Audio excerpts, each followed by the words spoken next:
3 million plus views. अरे ना भाई, 3 मिलियन प्लस लोग दिल के घायल हो गए बा, हॉस्पिटल में एडमिट हो गए बा।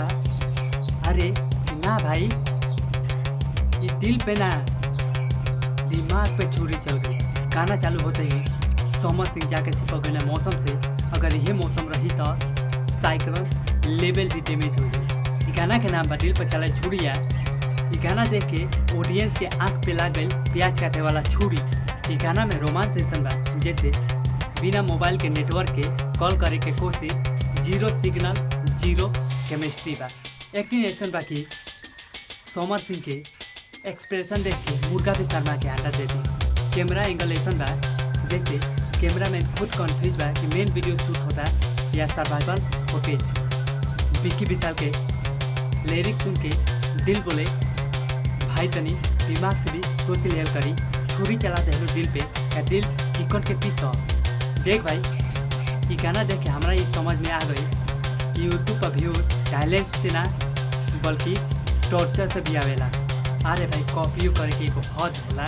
कि तो उहे जैसे क्लास 5 क्लास 6 के लड़का जौन भी एगो बैक बेंचर बा, एगो टैलेंट बा, वही के टैलेंट वाला के देख के एग्जाम में बैठल बा कॉपी कर रहा बा, सेम वैसे ही कॉपी कैले बा रही सॉन्ग के। कम से कम हिंदी से भोजपुरी में ट्रांसलेट भी कैले रहता तो कुछ कहल जाए। हाँ तो भाई गजब के कॉपी कैले बा, एकदम पूरा एक चेक एक टू जेड माने के परी। कॉपी करे में स्पॉट बा, एकदम माने के परी भाई।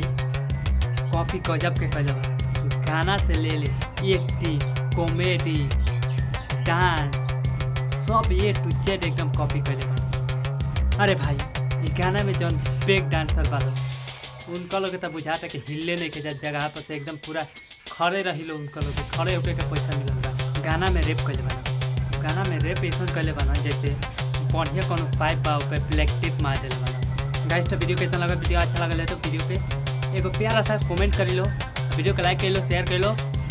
और चैनल का अभी तक सब्सक्राइब नहीं कर लो तो चैनल के जाए लो, सब्सक्राइब कर लो और बेल आइकन के प्रेस कर ले लो ताकि हर वीडियो के नोटिफिकेशन सबसे पहले आप सबके पास पहुंच जाए। मिलते हैं फिर से एगो धांसू वीडियो के साथ, नया अंदाज के साथ, नया धमाका के साथ।